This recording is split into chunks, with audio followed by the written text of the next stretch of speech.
My name is Lori Bear. I am from Gordon's. I got married into Gordon's quite a few years ago, and I'm originally from Sweetgrass First Nation.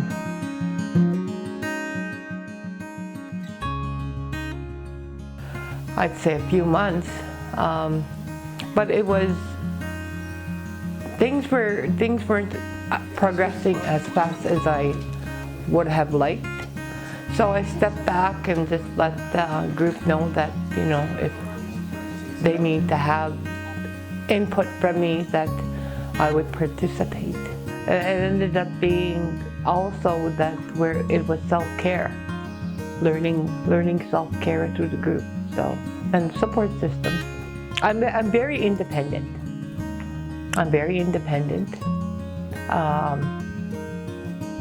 I like to do things for myself. If it takes me the whole day to get something done, that's what I do. Because the sickness actually of having renal dialysis has a lot of different effects. It gives you shorter breath. It doesn't give you energy. It gives you swelling. Gives you nausea. Gives you all kinds of symptoms. You're very tired. You can't walk too far. Sometimes you get fluid buildup in your lungs. You're susceptible to pneumonia. There's a lot of bad things that are attached to renal dialysis. Well, you can have heart problems, you can have a stroke. I also am a diabetic, so you have to have that, you have to watch your sugar intake, and you go along with the renal diet and the diabetic diet. I'm very limited on the amount of foods I can eat. Like there's things like bananas, tomatoes, mushrooms, potatoes. There's a whole list of things that I can't eat, as in fruit and vegetables. And there is some things like potatoes where I can eat them, but it takes me about 3 days to prepare them before I can eat them. So you have to rinse and soak, rinse and soak, and rinse and soak. So it takes time. And then at the same time, things like coffee and tea, that isn't something that we can really have too much. We can't do things like pastas and rice because that's all has, like anything that's high in sugar.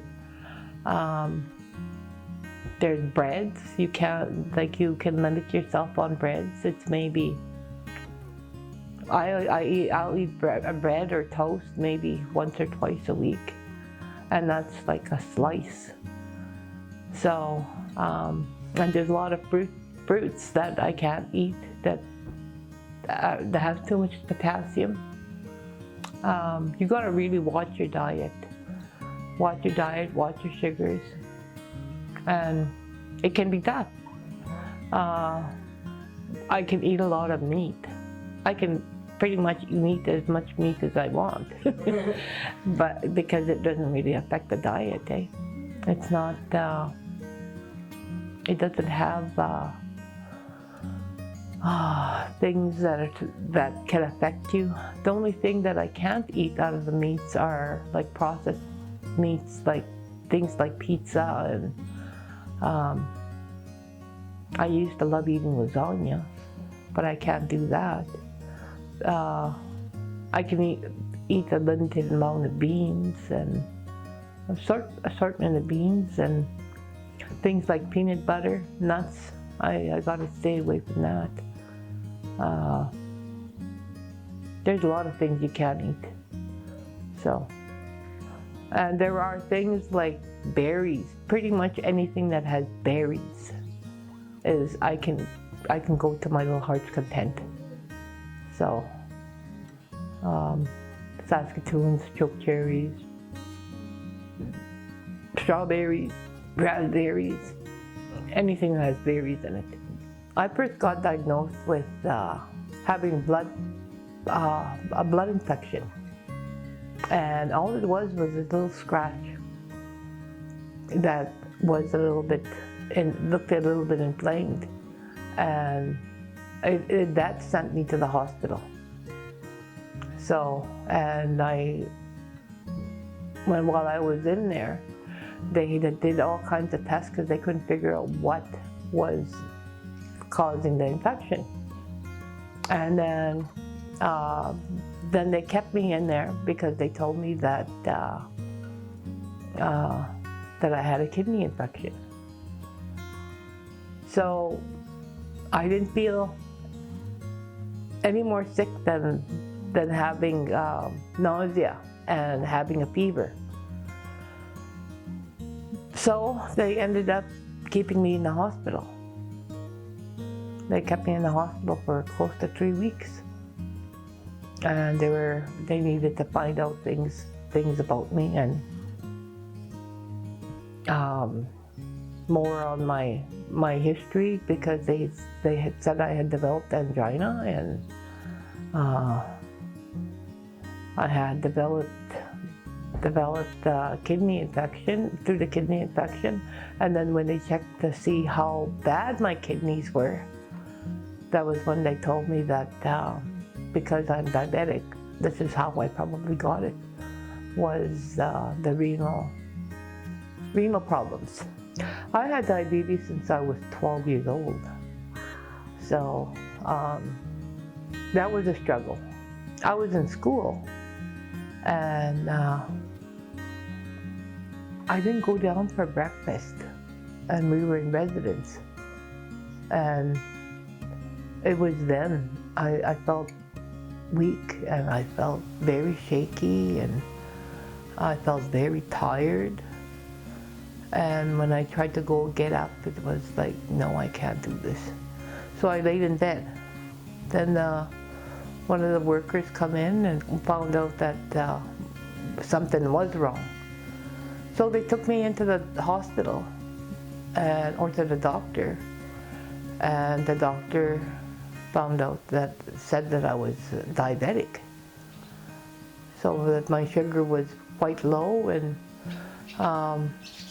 they gave me some stuff to eat, actually some sugar and cookies and peanut butter, and they bought it up, and then a few days later I had to go for this glucose test. So they confirmed that I was diabetic. So I was a type 2 diabetic. I was a type 2 diabetic, and then I did not go back to the school. And from there, they let my parents know.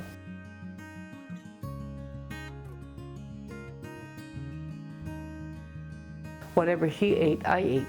And there was traditional medicines that she drank, and I would drink those too, but I was also on pills. So I used both. And I think as a kid, I didn't take it very seriously. So I would have my candies and have my pop, and I didn't take care of it. And then when I got older, it got worse.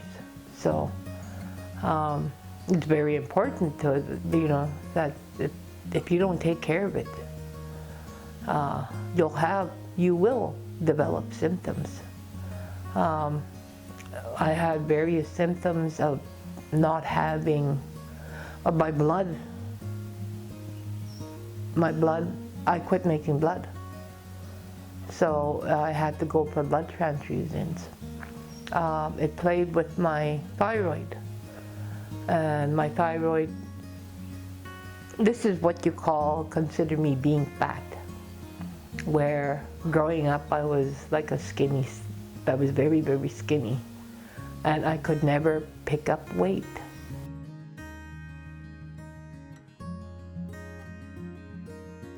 I go to dialysis 3 times a week.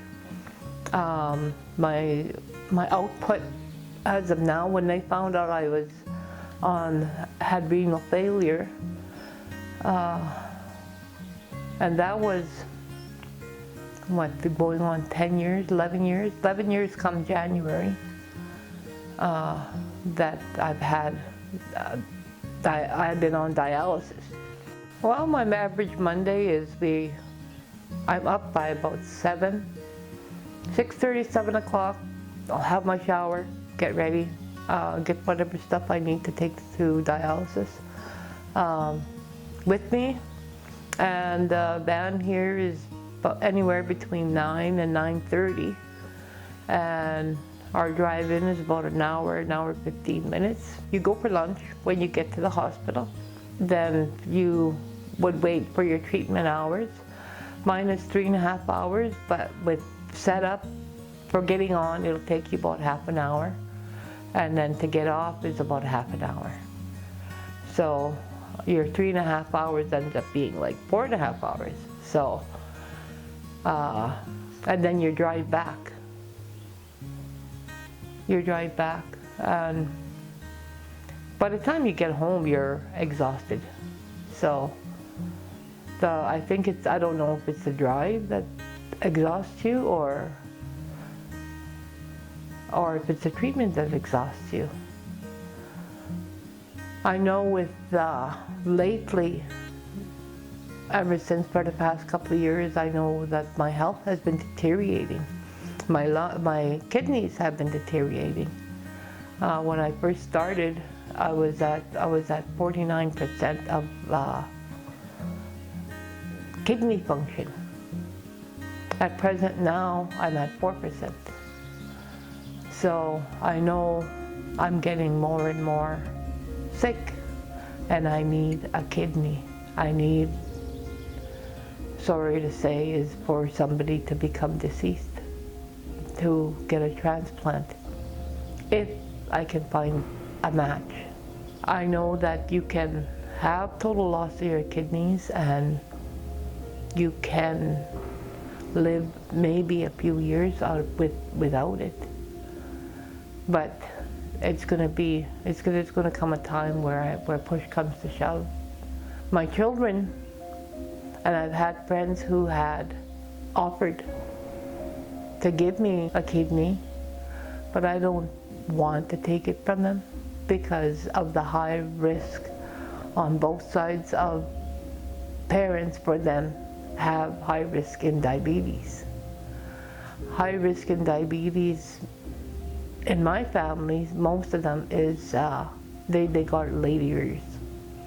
But even though with the later years, some of them had kidney failure.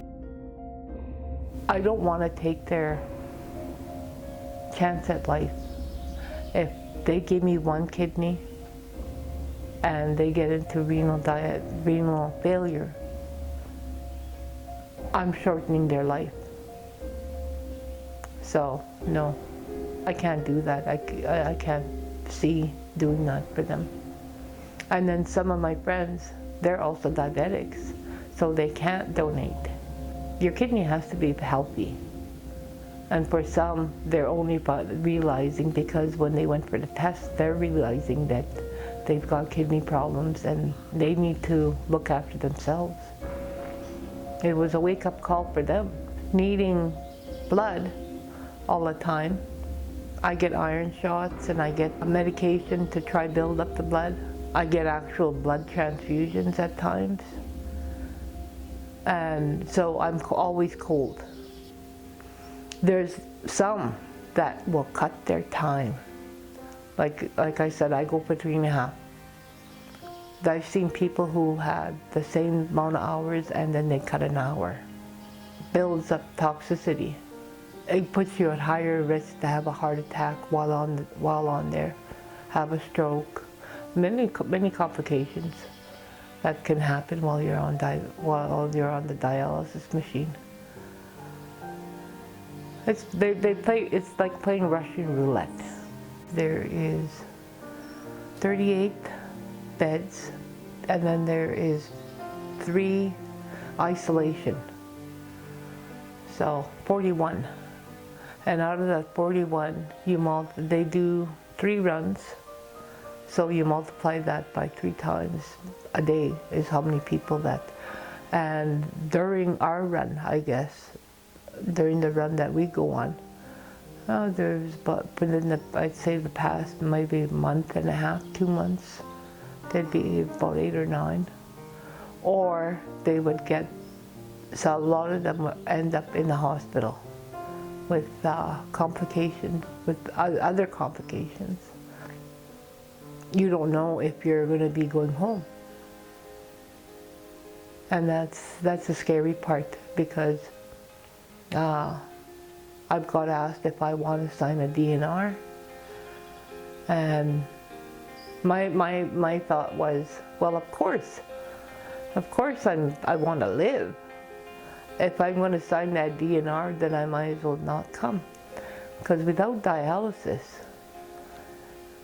you'll be lucky to live past 3 to 5 days.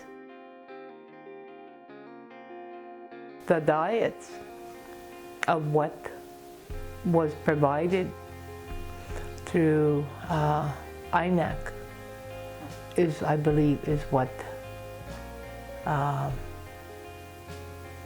got a lot of First Nations sick. Introduction of Europeans bringing in alcohol, I think, because it has high sugar content. If you raise livestock, you couldn't kill them to feed your family. The government had control. They told you what you can eat, where you can go. A lot of foods got people sick. If you take a look at now the agricultural industry, you go drive anywhere, any country road, you see these sloughs all dried up. And the trees are dead. You would drive through a reserve, you have trees all around the sloughs and they're not dying out. That is because we don't go and pour chemicals all over the land. You can say you're eating whole wheat bread or things that are supposed to be good for you, but all the sprays and chemicals that you put on those foods,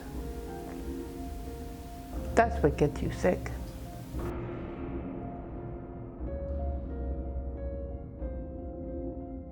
Well, when I first got diagnosed with kidney or renal disease, I was on 2 pills,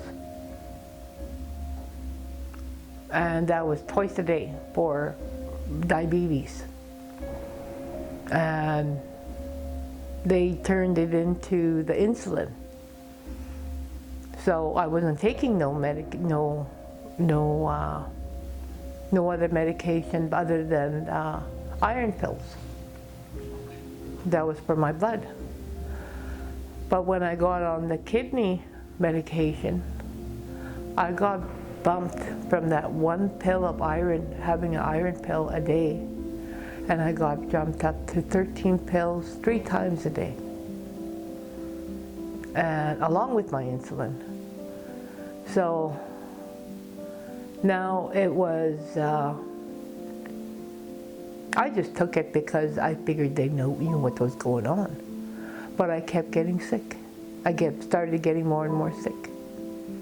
So I quit. The only thing I would take was my insulin and my iron.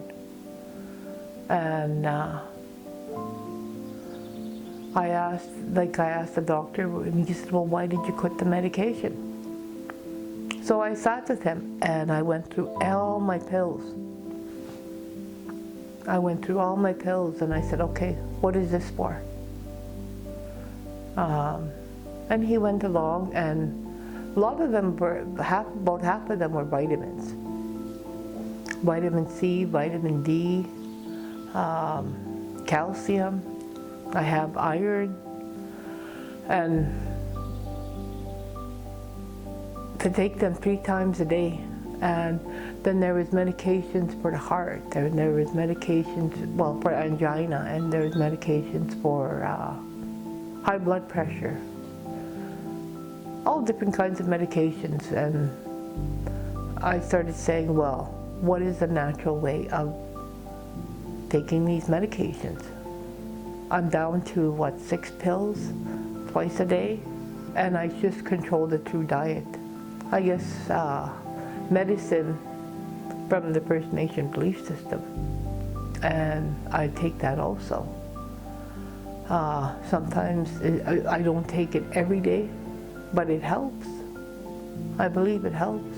Between the both of them, I know that I shouldn't play one without the other.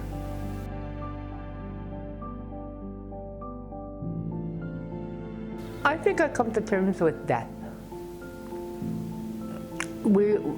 Doesn't matter who you are, where you are, what race or religion that you believe in, we will all die.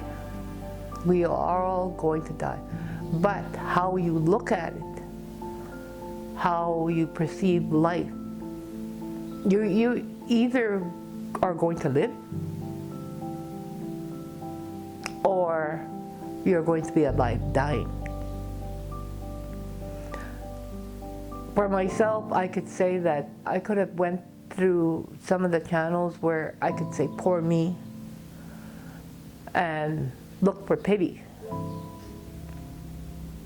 But that's not living. If I come home and I have this poor me attitude, well, you might as well be dead.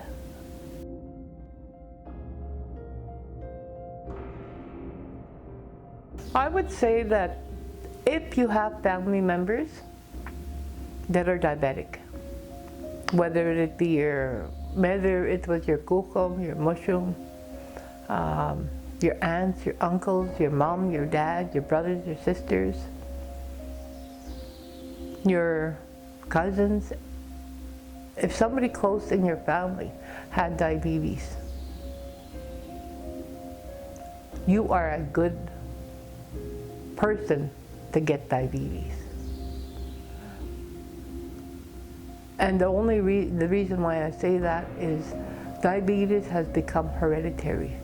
It's not only diet, but also the food you eat.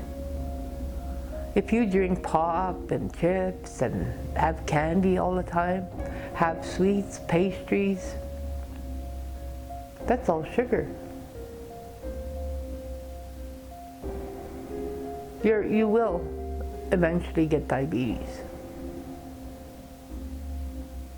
Or you'll become obese. Obesity has a lot to do with diabetes also. So if you're not watching your health, if you're not watching your weight, if you're not watching what you eat, you will get diabetes. And the thing that I would most certainly like is for this to be taught about diabetes and all the complications. Go in regularly, not once a month. Have it so that it's at least even twice a month. Keep going in there and let them know that the complications you can get with diabetes. Don't take your life for granted. Value those around you. You don't know how fast your life can turn around if you don't watch it. If you don't watch the foods that you eat. Because of no choice of our own. Our Creator can come and make a withdrawal. If you don't take care of yourself, that withdrawal can be made.